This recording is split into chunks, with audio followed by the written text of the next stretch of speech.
Hello, hello, good morning, good afternoon, good evening. Thank you for joining wherever you're joining from. Always nice to see everybody in the chat as we kick things off. Welcome to another week. If you have a question, make sure you start your message with the letter Q so that it pops into my little questions column over here.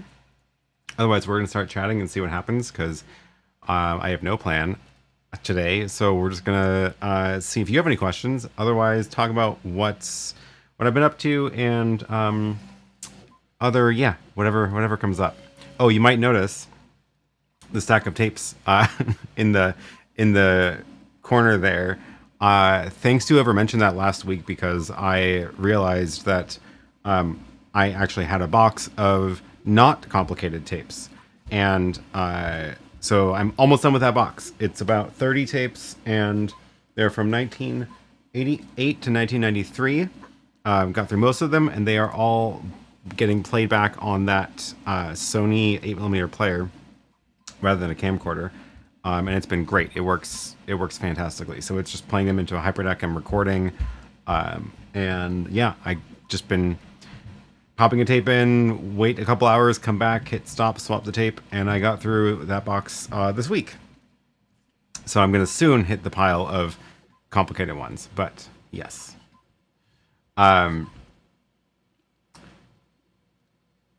Yes, it is IBC this week or this weekend. I know a few folks are there, and I am sorry to miss you all, but Alonzo is at IBC. Just met Frank from YOLO Live and John from Here to Record. Awesome. Say hi to them for me. Sorry I missed them. On the other hand, it is nice to not have 10 hours of flights ahead of me. Fan noise. Yes, there's a lot of noise in here right now. I'm also running the 3D printer, working on some stuff. So if that's what you're probably hearing a bit of that. The I am printing a little bracket right now, so it's a little. This was a test prototype, and then I tried a second one, and even though this was printed with from the same spool of filament as this one, it just ran out. It didn't run out. It just like broke in the thing, but it was because it was 4-year-old filament. So I got some new filament and printed this version of it, and this is the slice of a slice of it, which is now what's on the printer. So the printer is printing the big version. This is meant to go over a.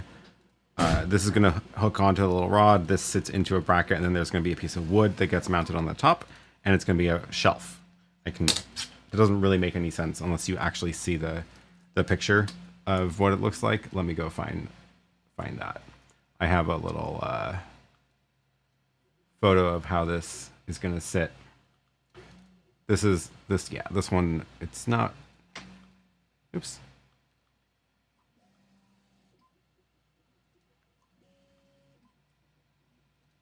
This is the bar that it's going to sit on. This was the first version, and I'm making a few tweaks to it. But there's going to be a piece of wood up there, and that way it's a shelf that sits on top of this bar. Easy to remove. That's the idea. Do I store my filament in dry boxes? No. I store them in the garage, and usually I put them back in the little plastic bag they come in with the moisture remover bag in it, but this one was a mostly empty spool of filament anyway. It only had like the tiniest bit left on it, and it was just sitting in a box. I don't know why I did that. Oh well. Not a lot of filament lost on that anyway. Did I ever get the gear to figure out a way to transfer mini DVs? I looked at an old stream and it seemed like that was still TBD. I did. So I have a mini DV deck up there, and I found that on eBay, and same process as the rest, where it's analog out into a little converter that sends a HDMI into a hyperdeck. So I like having the decks. It's a lot easier to deal with those than the camcorders. And also I didn't have my mini DV camcorder anymore, which is weird. I don't know where it went, because usually I don't know why I would have gotten rid of it, but it must have just found its way out of my life at some point. My parents still have all their old camcorders, which are in a box over there, and there's like 3 or 4. So yeah.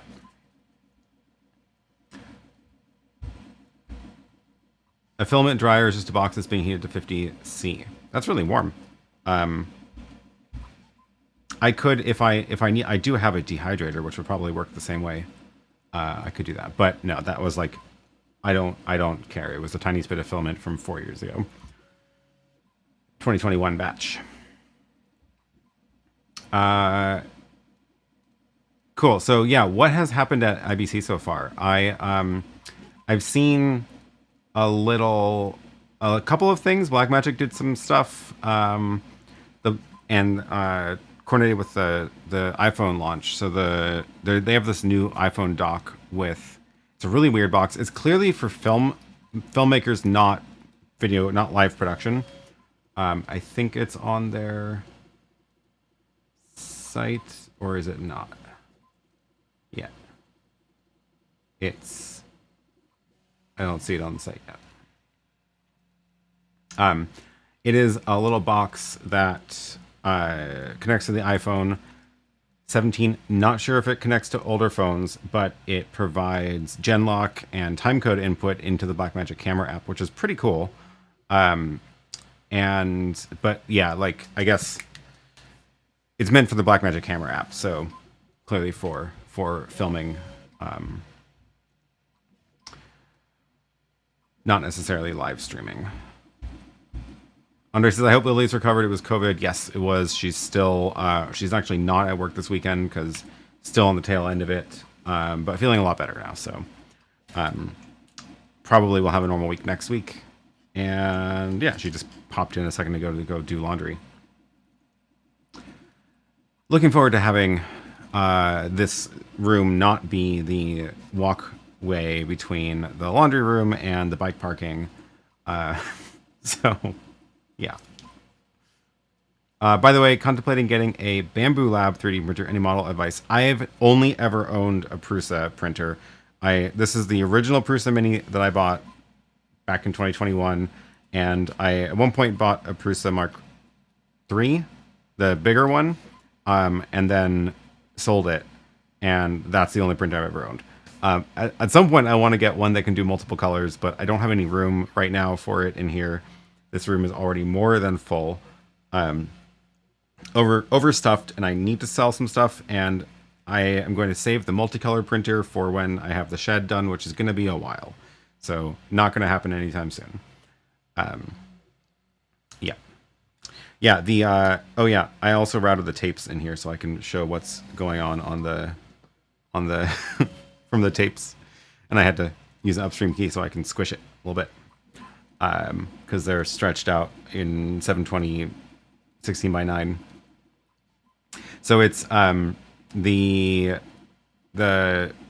converter will convert, the HDMI converter converts it to 720 output, but it's 16:9, so the picture is all stretched out. The Hyperdeck records it in the wrong aspect ratio, and then what I've been doing is, because the Hyperdeck is also recording at a bitrate that is excessive for what this is, and 720 is more resolution than these tapes are anyway. I do a post-processing conversion on it. So the process is basically it records to a cloud pod, and the cloud pod is so it's recording right to the cloud pod, and then I go into Handbrake and do a conversion in Handbrake which also does the squeeze, and then I end up with a 30 gig file turned into like 1 gig at the proper resolution, which is 480. And yeah.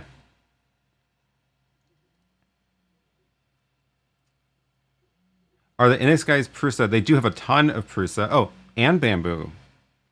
I didn't know you had Bamboo there. I only saw all the Prusas, a little army of Prusa printers.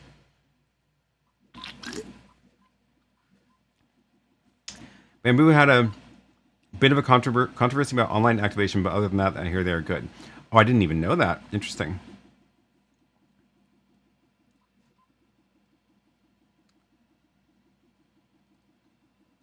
Is the RC Duo stored there, or does it have a part in the tape conversion? No, it is just sitting there because there's space for it there. It's not actually plugged in there, but it's so I can bring it out quickly if I need to.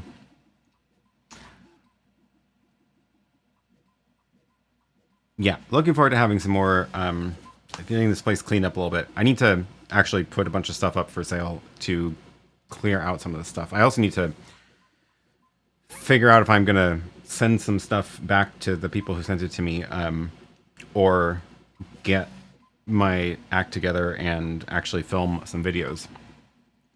I still keep trying to do a demo of the KiloView P3, and I feel bad because I haven't done that yet, but every time I've tried to go and use it for something, I've had some issue.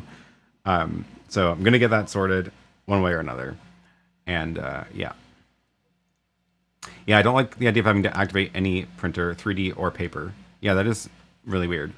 It should just be a machine that just does stuff, in my opinion.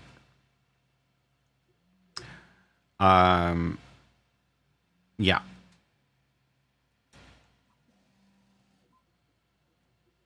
Where was I?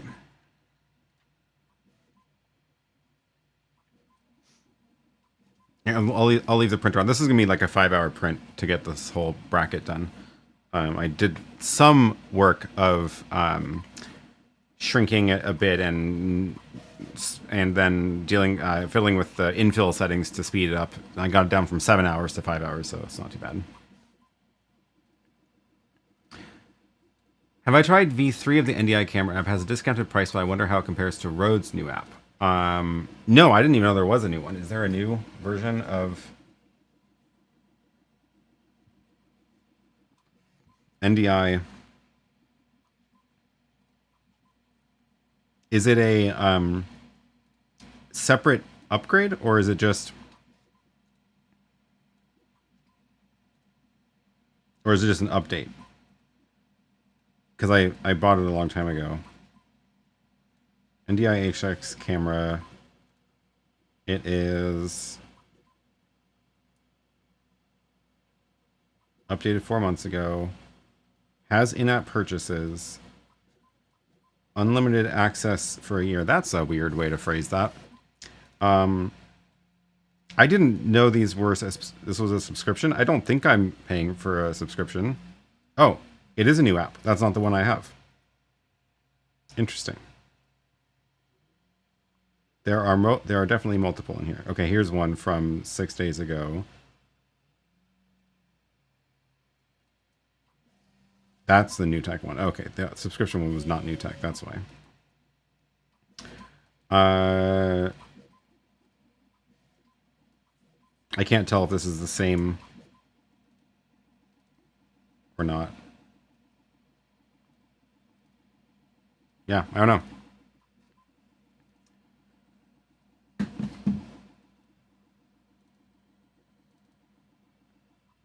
This online get their hooks into you for marketing purposes or profiling is really nasty. I'm not a fan. Grilliam says, what's the least expensive way to build a backpack encoder and router? Oh, like for a live streaming backpack, encoder and router. Least expensive. Least expensive. Probably if it's just one camera. The ZoeBox is a decent, cheap encoder.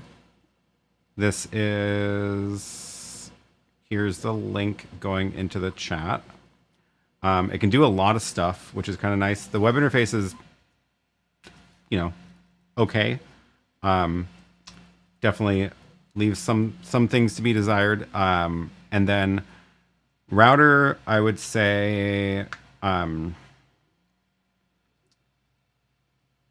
if you can tether it to your phone, I think the ZoeBox supports USB modems. Otherwise, I'm a big fan of the GL iNet routers. The there's a bunch of different models. There's some with batteries in them, which are nice because you don't have to find a separate power supply. Here's the one with a battery in it. It's a little bit older. It's not their newest, and it's only 4G LTE, not 5G. But it has a battery. I assume they're going to make a new version of that. But I haven't seen it yet. Anyway, if you go look at their website, they have a lot of different options anyway. I like those. They're not too expensive. They are decent web interface to configure. I wonder if the Zoe Tech can live off a battery pack. Probably. It's we've got one around here somewhere. Somewhere. Saw it. I thought it was just sitting on a shelf. Now I don't see it.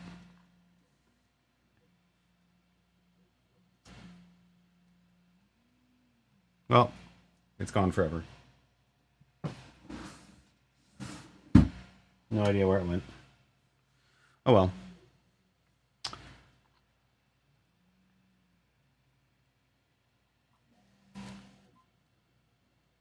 If anybody else has suggestions, drop them in the chat too.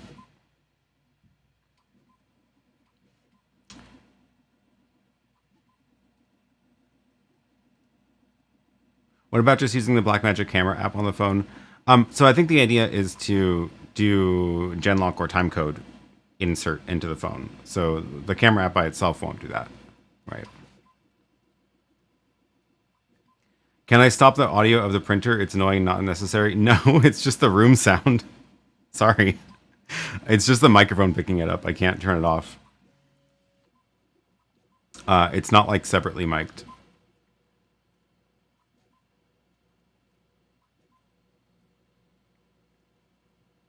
If I'm not talking, you shouldn't be hearing it because it should be quiet enough that the gate kicks in.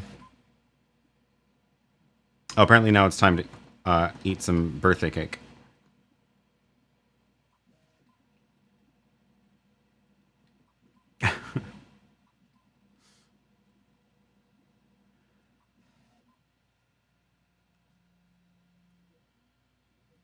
All right. Oh, so the other project I've been working on is dealing with my storage situation. Dealing with my NAS is starting to fill up. I had a bunch of 6 terabyte drives in it, and had a bunch of 6 terabyte drives in it, and the capacity was 21 terabytes or so, and I've started to get really close to the cap. So I've been expanding it with 10 terabyte drives and just doing the swap one by one, and doing swapping them one by one, and now it's at the stage of expanding the whole array. So looking forward to that.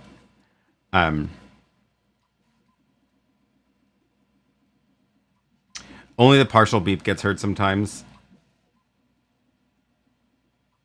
Yeah, you're probably actually hearing it more because it's on the screen and like visually you can see that it should be making noise. I bet if I hit it from the stream, you would notice it less. We'll test that theory.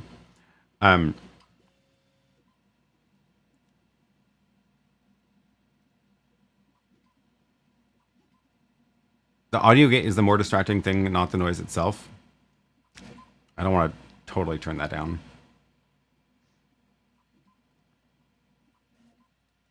Grilliam says I have the exact setup, but I'm bottlenecked at the router using the GL iNet Moody router, but it runs hot and cuts off after an hour. Which one is that one? I always forget their names. Oh, that's the little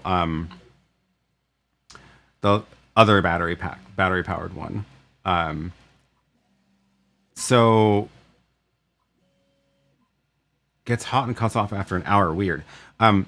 I might recommend then going with one that doesn't have a battery if that's happening, because that would keep the power supply separate from the router, and that way the heat is not being kept in the case. And then you could have a separate battery that powers the router and the Zoe box. That way it kind of just separates all the components. Also, make sure that what are you doing is build airflow into the backpack. Also important to not just create a little insulated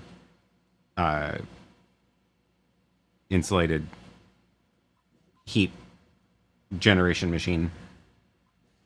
What NAS am I running? So my primary NAS has been a Synology for a long time. I don't really use most of the features. I don't like run software on it other than just NAS stuff. Like I don't run all the I don't use it as like a server hosting thing. And but what I did discover actually the other day, which is one of the reasons that I filled up the NAS so quick, is it has a backup software that can actually pull from other network drives.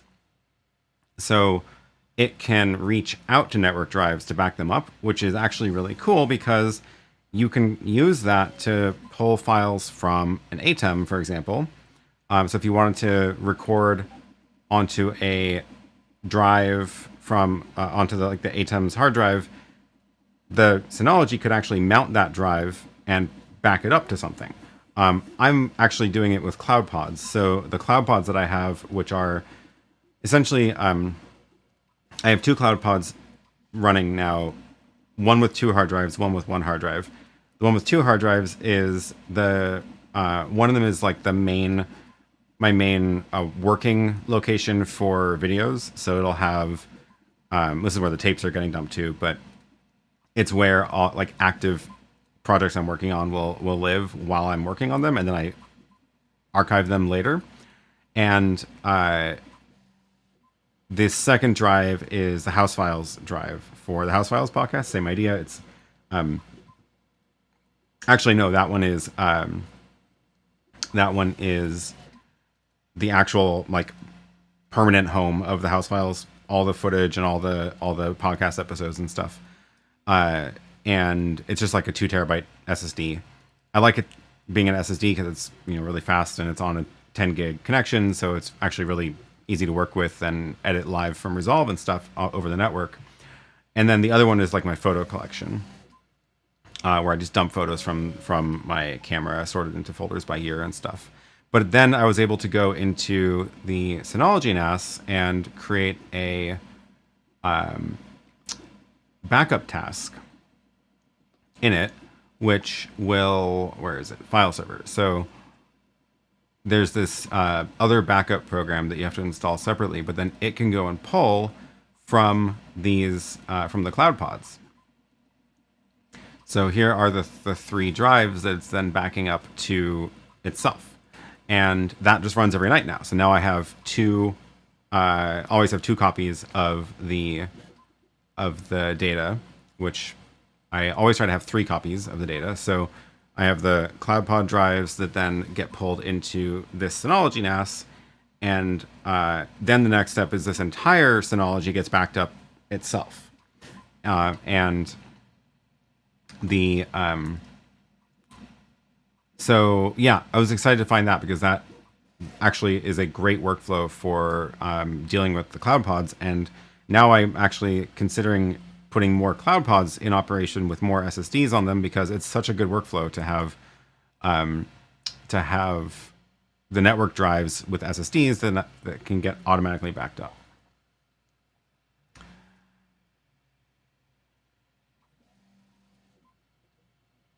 I should have gone with Seagate Ironwolf 20 terabyte. So I made my RAID, so I have like 90 terabytes. Yeah, so my plan with this is, so I have the Synology. I just went with, I just swapped them all out with 10 terabyte what combo Western Digital and Seagate NAS rated drives. And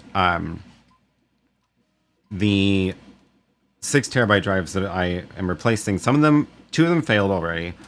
The others are over 5 years old, so they're not going to last much longer. But what I did was I put them all into a second NAS, which is the new Unify NAS.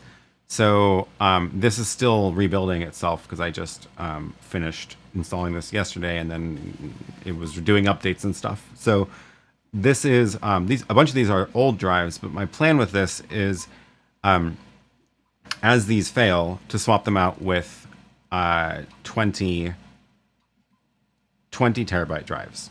And then this will end up being a huge volume, and this will essentially be the backup of everything. So my Synology will get dumped to here, and other like computer snapshots will get dumped to this, and this will just be a giant pile. So always have 3 copies of the data. That's my rule.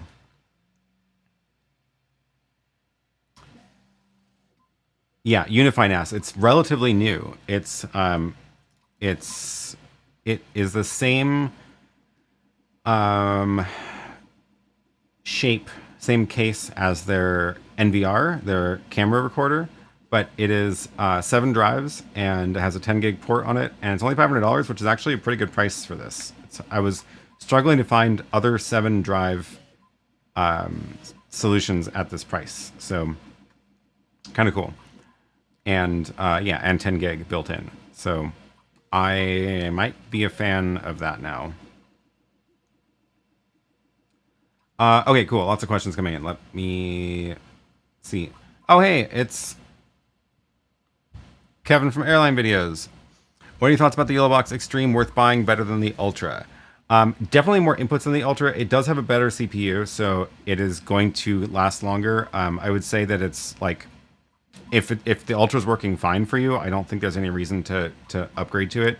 But if you are hitting the limits of either number of inputs or CPU limits, it's a solid upgrade compared to the Ultra. If you were going to buy a new one from scratch, which I thought you already had the Ultra, if you were going to buy a new one from scratch, I don't know. The Extreme is huge. It's a monster. Oh, it's up there, so I can't like compare it side by side. It is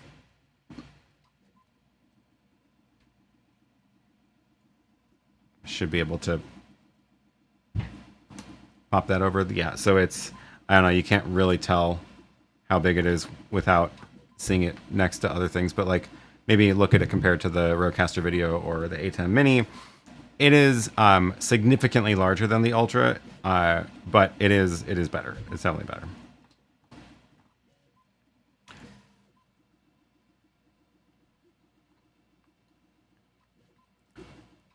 Dave says, is there a way to disable the physical button presses on an ATEM Mini so that it can only be controlled by a companion? No, but that would be a really good idea. I would love that, but no, there's no feature for that, unfortunately. Matt says, I think the Ultra is slightly more stable at this point. That's a good point, because the Extreme, they're doing more constant updates to it right now. Is the software the same in each unit? Pretty much, yes. Generally, there are sometimes feature differences, like now I've actually forgotten like what was on. There was something that they added only on the Ultra because they couldn't bring it to the Mini or something. But it's mostly the same software, and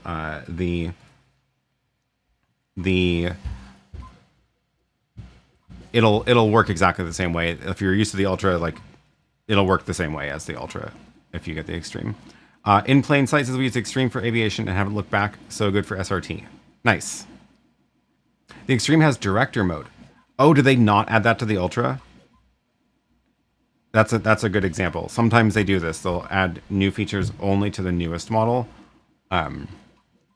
But generally they are mostly the same.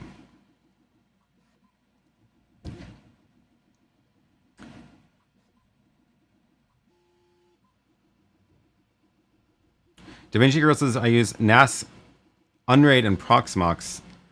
My personal own made audio recordings are 20 terabytes. Oh, wow. And for all a 480 terabyte file server. That's huge. Wow. I mean, if you're doing a lot of 4K video stuff, I would not be surprised. I've actually started just deleting the A roll of my YouTube videos because I'm never going to use that again. And I keep all the edited videos, like the final videos, and I do keep the B-roll that I shoot for those videos. But I've started just deleting the A-roll because I'm never going to go use it again. Not on the Ultra. What is director mode? It's It's like it gives you the preview program mode so that you can like set things up before they go live, which is actually really handy. Um,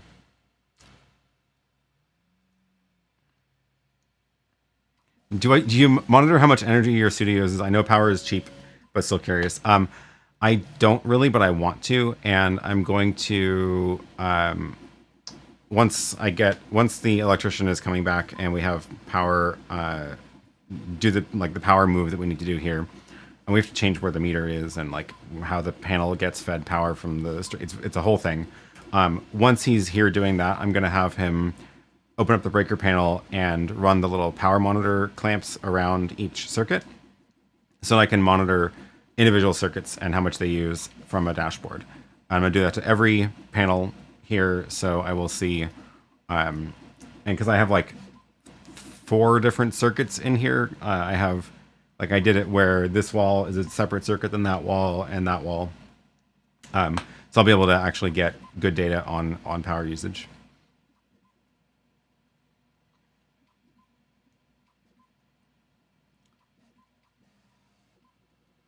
Do the cloud pods have some security, or is it anonymous access only? It's still only anonymous access. So if it's on the network is the security. So don't put it on like your Wi-Fi that your guests are connecting to. And yeah.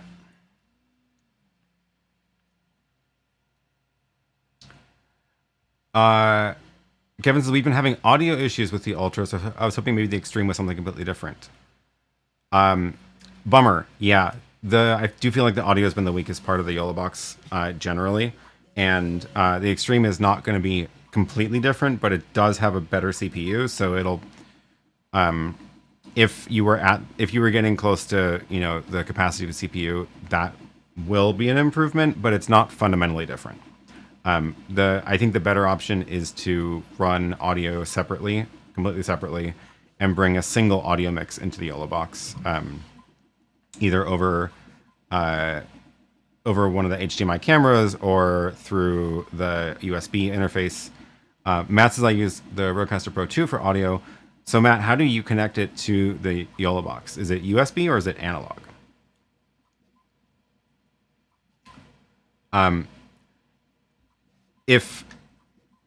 So for Kevin's YoloBox question, if you are looking for something completely different than the YoloBox, which has its own way of working and its own quirks, the Magewell Director 1 is the tape just finished. Now you're going to hear the tape rewinding. The Magewell Director 1 is completely different software from the YoloBox, and it is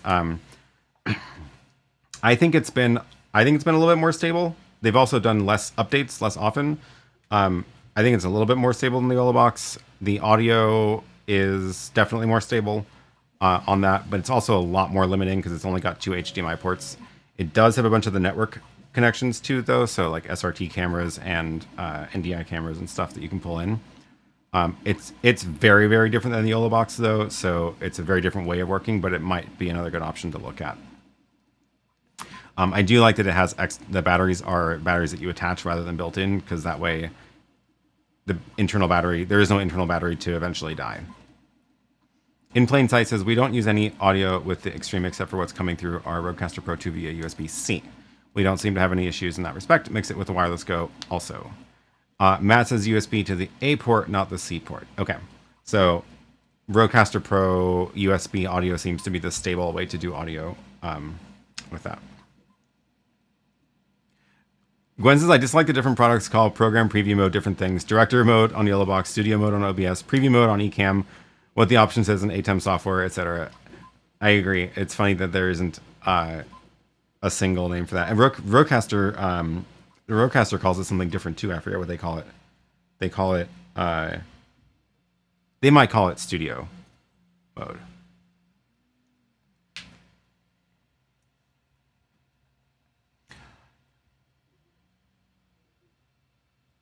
Matt says, the reason I don't use USB-C is that's where the external touch monitor is used, and you only get one USB-C port. Oh, yeah, okay. Billing Sheriff says, I work in UK TV outside broadcast, BBC Glastonbury, Sky Sports, and many others. When doing a live interview, I would never look at anything other than a live view. That, I mean, that does seem to be the gold standard for remote stuff, but it's not cheap. Not cheap. Would I suggest the AV Matrix Shark S6 over an ATEM lineup? I've looked at AV Matrix in the past. I don't know if I've seen the Shark S6. Let me pull this up really quick. This is a 6-channel. Where did it go? 6-channel stream USB 5-inch display. The built-in monitor is kind of nice, I will admit.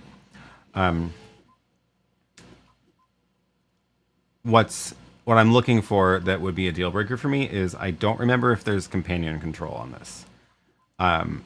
It can control cameras. Okay. It does have a network jack. Does it have... Oh, they have a... That wasn't in the AV Matrix I tried a long time ago, so that's new. Remote control. This, interesting. Do we think that's a web page? I'm not sure. That would be interesting. If it doesn't have companion control, though, I would not consider it, frankly, just because it's so handy to be able to integrate with other stuff. It's also my biggest gripe on the YoloBox is that there's no companion. Not cheap, but I would lose my job if it didn't work. Yeah, fair enough. That is...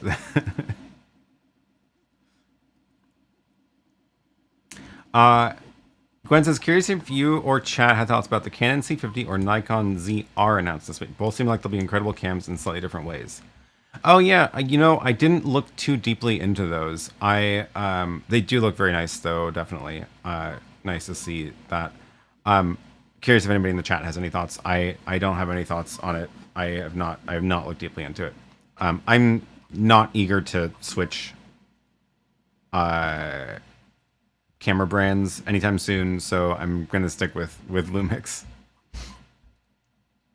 There's no companion control, sadly, but they have their own web interface now. Okay, so that's something, but I do wish they would support. And Nils says, I don't see AV Matrix and companion. I do wish that they would support that, because it's very nice to be able to tie it together with a bunch of other stuff as well.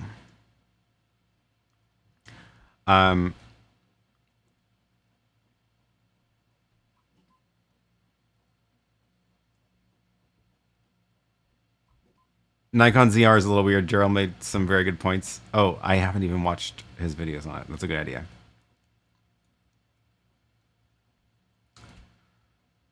So what is the Blackmagic iPhone thing? So it's a way to get... let me see if I can find a picture of it.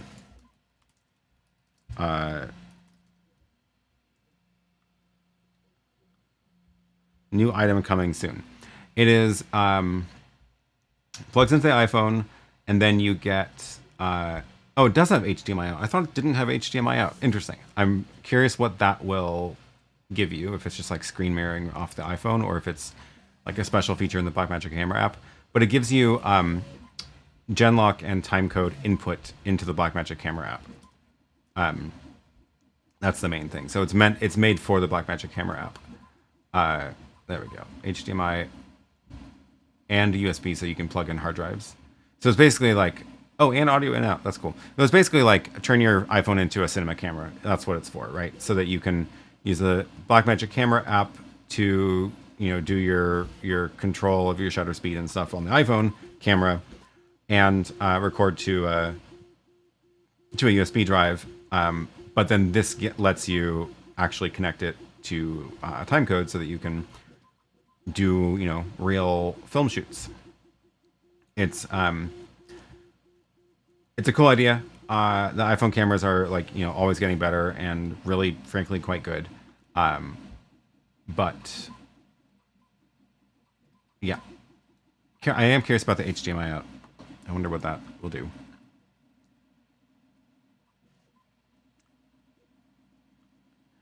Robert says Elgato is shipping the network adapter for the Stream Decks. Oh, good. That's finally out. Yes. They were showing that at NAB in April, but it wasn't shipping yet. So that is very exciting. That's very exciting.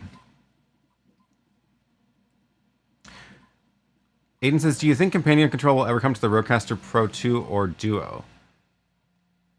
You know, it never hurts to ask. Never hurts to ask. It is they didn't originally have companion support in the RØDECaster video, but I think enough people actually asked them for it that they did it. I think it would be very smart to do it for the RØDECaster Pro also. All the stuff you have to do to make an iPhone, it's much easier to buy a proper camera. Definitely, I mean, it's not a cheap camera either, right? Because like the iPhone is not... You can get a camera cheaper than an iPhone, and even with a lens. It is very interesting idea, though.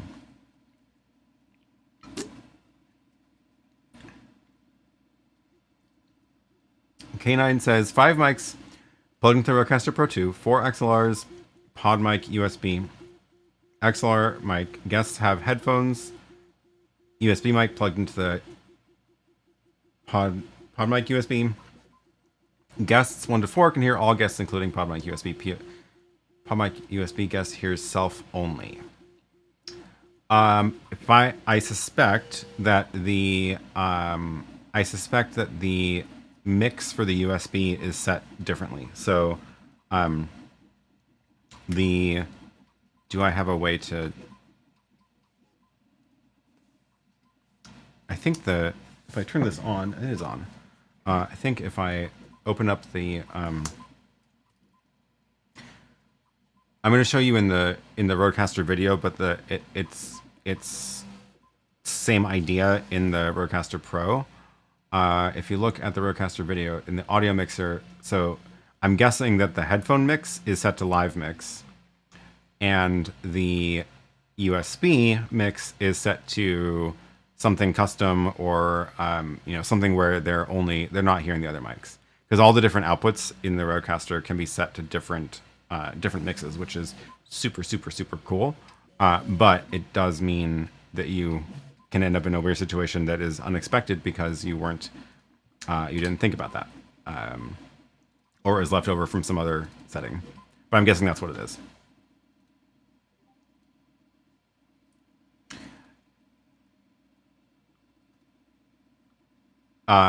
Cool. Okay.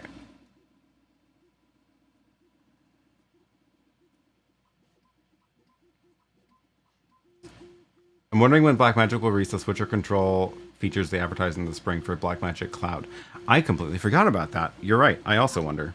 It's very interesting stuff. I do think they said it was like very early on when they were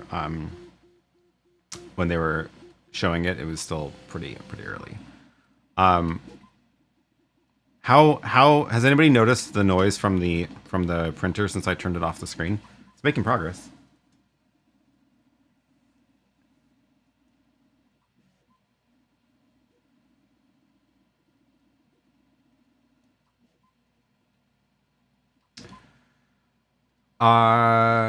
Unify, NAS,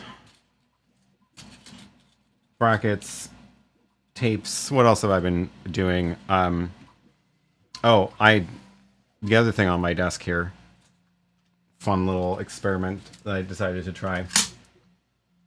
I got this weird box. It's very much attached to everything. Let's see if I can get it into the overhead shot. I got this little weird box. It is a telephone interface with XLR jacks on it. So it plugs into a telephone line, and then it gives you in and out, audio in and out. So audio from the caller will go out one, and then whatever you send in will be sent to the phone system. It's meant for like doing, call-in guests on a radio show. But I wanted to play around with it and see what I could do. And I got this little phone for it. So this is connected into the box. So if you pick this up, it'll you can like dial from it and then transfer the call to the box, which then gives you analog audio in out from the phone line, which is pretty cool. And of course, that is all connected to my PBX in the house now. So this thing has its own extension that you can call from other phones, and I could also give it an external phone number if I route it that way. ARG radio gear. Yeah, so I thought it'd be kind of fun to play around with, and it's very weird. It is. We had one of those years ago at a radio station. Yeah, call Aaron live with your questions. I was thinking about doing that. I used to do it with many analog cables and some soldering into a broadcast table. Oh gosh, that sounds scary. I was thinking about doing a call-in segment for the show. I don't know if I want to actually answer calls live because that's I trust most of you, but I don't know about that. But maybe it's a members only phone number, that because I'm pretty sure anybody who's a channel member is not going to troll me on the air. But one other thing I thought we could do is I could just have a phone number available that you can leave voicemails on with questions. So I'm curious if anybody here would do that. Would you call in and record a message, like record your question in a voicemail that I could then screen and play on air, and then answer live? I think it'd be kind of fun to do that for a call-in segment. Lily says, "Did you hear my vacuuming? I hope you didn't pick up." I didn't even hear it at all. That's amazing. Oh, Andre heard the footsteps. Okay, I was not paying attention. Gwen says, with Blackmagic's track record of announcing something versus when it's actually available, it will get the new features in 2035. Yeah.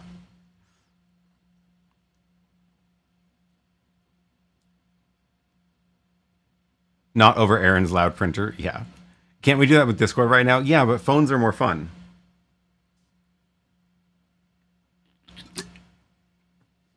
But yes, there are many technologies for voice connections.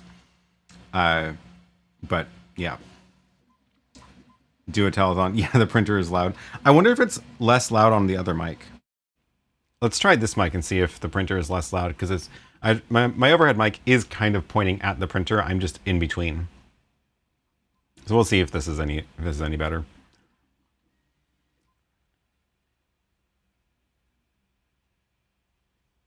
Really need Blackmagic to bring back the SDI and HDMI versions of the switchers. I agree. I think it's a real bummer that they don't have any switchers on the market with both right now.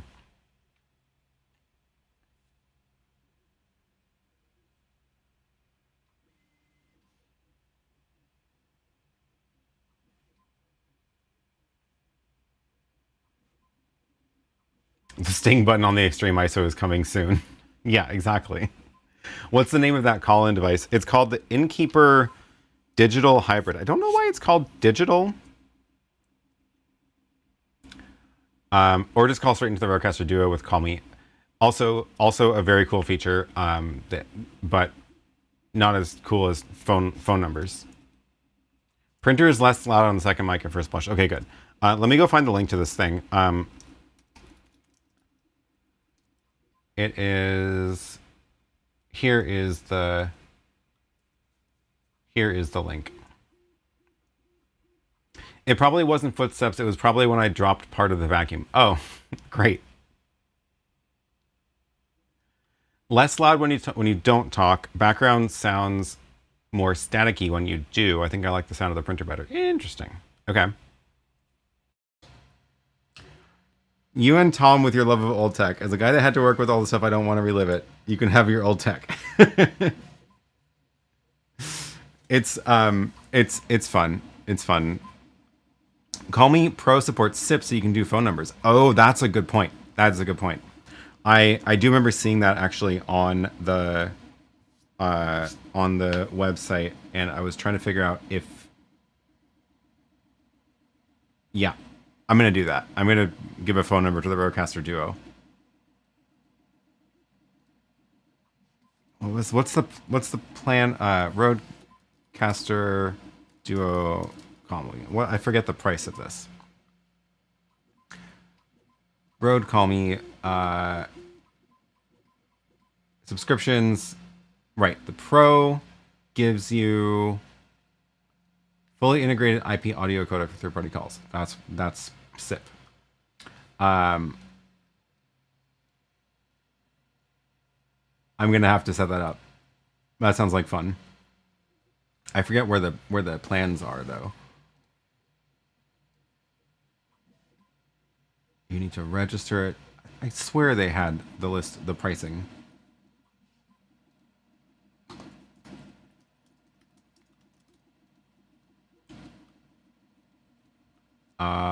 There it is. Oh, it's not cheap. I do like that they have a free option though. And honestly, 10 hours of RØDECaster to RØDECaster per month is great. 5 hour for browser based. So per month. So if you were doing a 1 hour a week podcast, you would be able to use the free plan.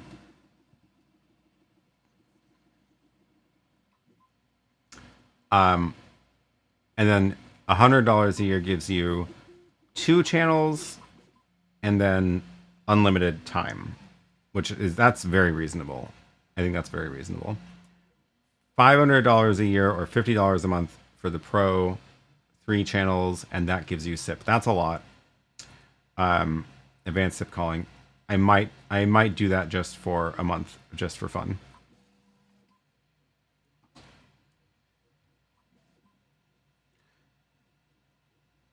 Try slowing the decay on the gate of the mic you're using now. This is my usual overhead mic. We can tweak that. So if I go to my mic channel, go to the channel here, the delay is, or the where is it?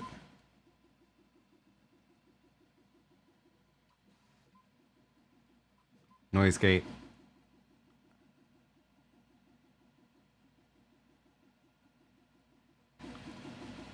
Here, this is without the gate. You can hear all the background noise now. Hear every little thing the printer is doing. How do I adjust the timing of it? Where is that? Why am I not seeing it? Oh, there it is. Because I have to go to the actual config. Release is 258 milliseconds. So if I slow it down a bit, let's double it. See how that sounds. So it tapers off a little bit slower now.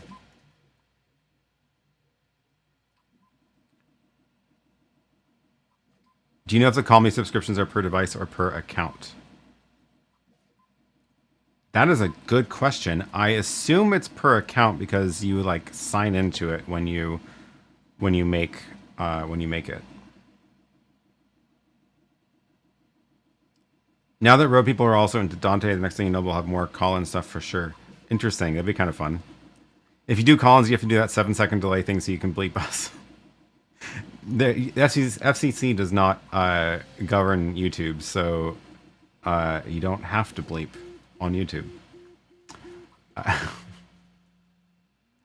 Clear Life Media says we got to use the LiveU 810 this weekend with antennas and 4 SIM cards. Never lost a signal and never dipped below 17 megabits on 1080p 60 for 8 hours.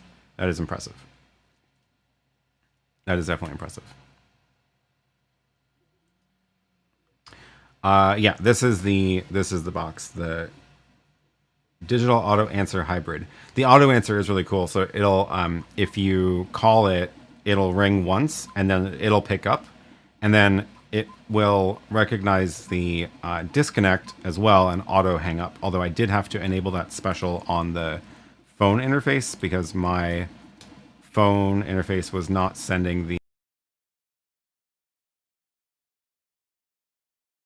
by default. So if I go into the, oops, if I go into the, geez,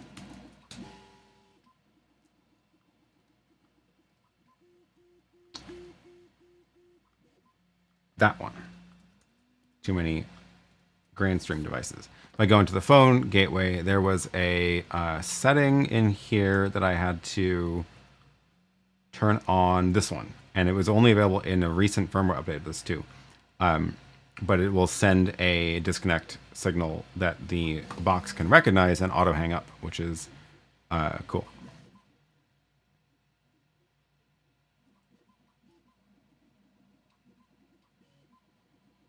We used that in radio like 10 years ago. I think we had an even older model than that one. Yeah, that one.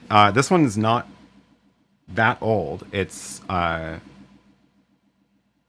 think it's actually kind of new.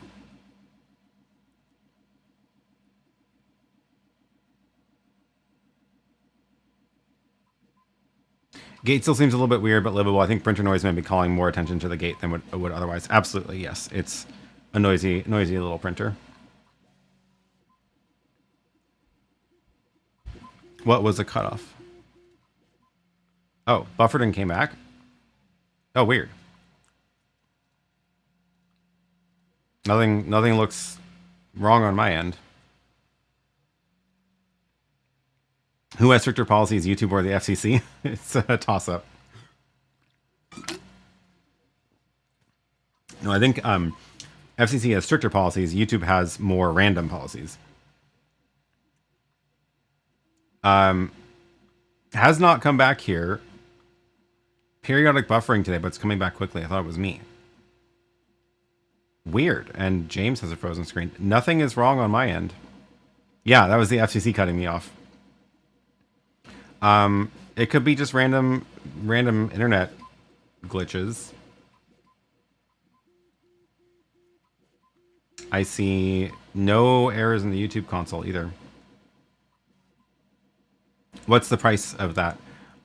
Where did I find it? I think I found it on Adorama. Let me see if I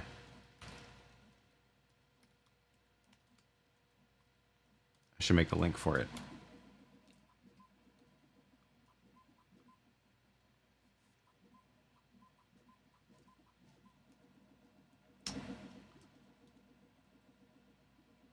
Did I find it on Adorama? Yes, I did. No. I must have got it on eBay because it's 640 on Adorama, but I feel like I did not pay that much for it. Or maybe I got it used.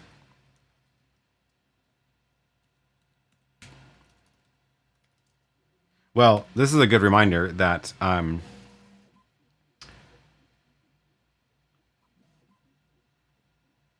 found one for $60 on eBay. No power supply in this one. I'm pretty sure I bought this on eBay. I don't think I spent $600 on this. That's more than I would spend for a random experiment. Anyway, here is the Adorama link. People. Oh, so I think it is YouTube because In Plain Sight says no issues in Australia, and Eric has no issues in New York. So it's probably like certain regional YouTube servers are getting restarted.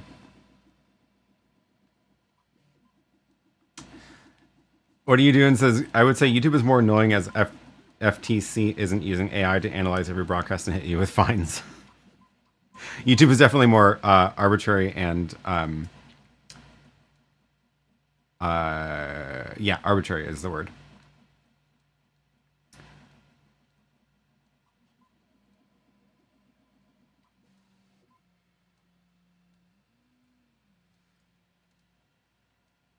Anyway, nobody has said they would call in and leave a voicemail with a question. So is this a bad idea? Because I mean, it won't take me much to do it, but I think it'd be kind of fun. You have to call a phone number, go through a little phone tree, and then hit record, and then leave your question as a voicemail. I think it'd be fun. FCC doesn't own Content ID, and that's a good thing. Content ID is its own problem. Oh, speaking of Content ID and YouTube copyright, guess who's back? Caleb from his new channel, Caleb Rated.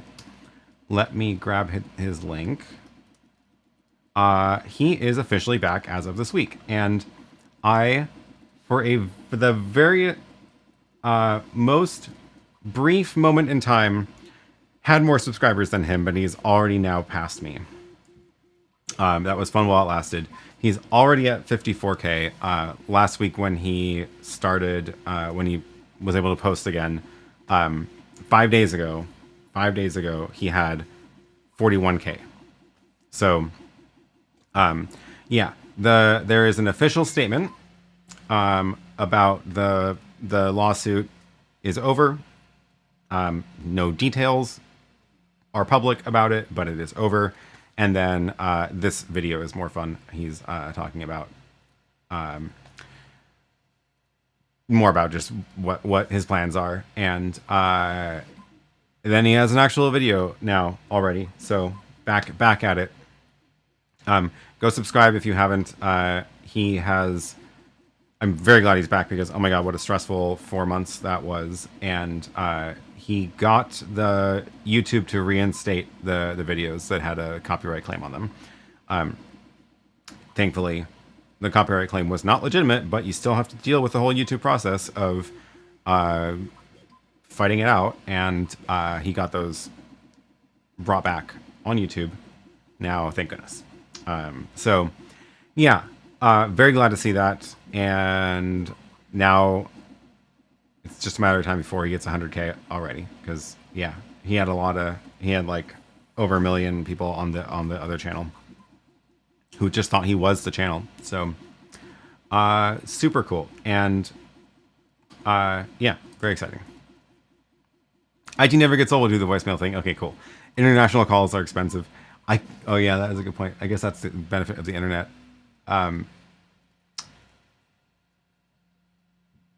Yeah, cool.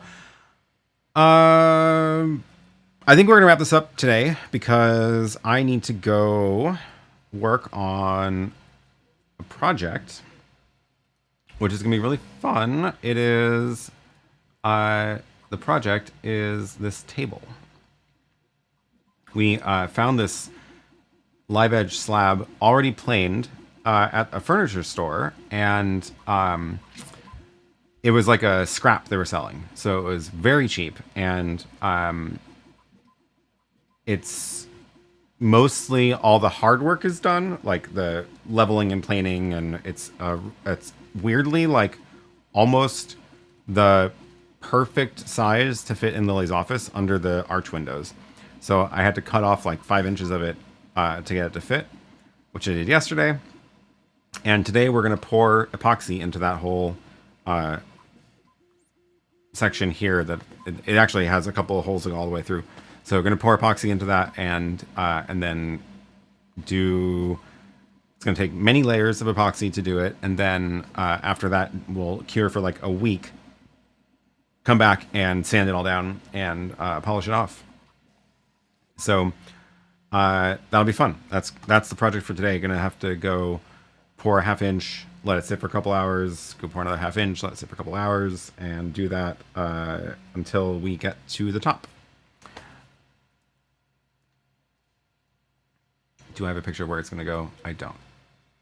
I kind of do. Not really. Yeah, it was a really good find to get, because it was like it's a good depth for a it's really long. It's like 8 feet long, and it's a good like shallow desk depth. It's not like a full table that you would want for your main desk, but it's going to be perfect for like a side workspace for her office. It's also going to be possibly where like the overhead camera for her live stream goes. We still need to experiment with the camera placement for her new setup, but it is going to go. Don't really have a good. You can kind of see it in this picture. It's going to go along that wall under that window. So that's her testing the lamp. Or the light fixture. There's gonna be another one over there, and then that's the old phone that I found and hooked up, and it also has an extension you can call from other phones or the doorbell in the front door. But it's going to go along that whole wall, edge to edge. I'm excited for it. It's gonna be a really nice one that's done. Matt says there's a new law firm here in Nashville that specializes in lawsuits like YouTube. That makes sense. Voicemails are a special terror of mine these days. Too much time not using my phone as a voice communication device. Yeah. Very expensive in Thailand, getting that kind of wood. Yeah, it's really interesting because like that kind of stuff is very common here. Also, while researching how to do the live edge table, found someone who has a YouTube channel, very, very large YouTube channel, he has a workshop for building live edge tables, but then also has a bunch of stuff on YouTube of like tutorials and courses and templates and blah, blah, blah. But randomly, he's also in Portland, which I thought was really funny. So, yeah. Okay, we are gonna wrap this up so I can go work on that project with Lily. Thanks everybody for joining this week. Thanks to the extreme supporters of the channel, Tom, Larry, Andre, Kevin, and Marcin.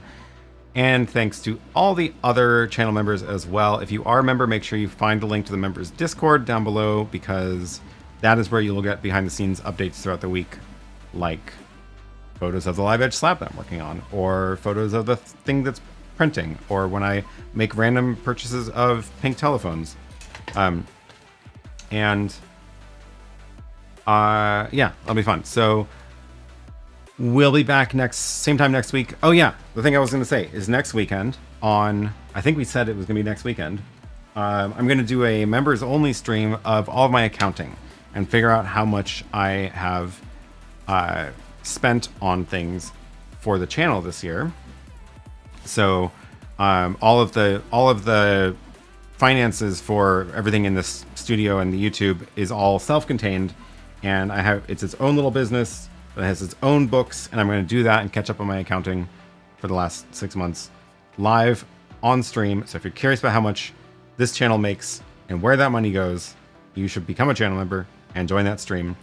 And that's going to be next weekend, probably Saturday. I will try to post that thumbnail today. So thanks all for watching, and see you next week. Bye.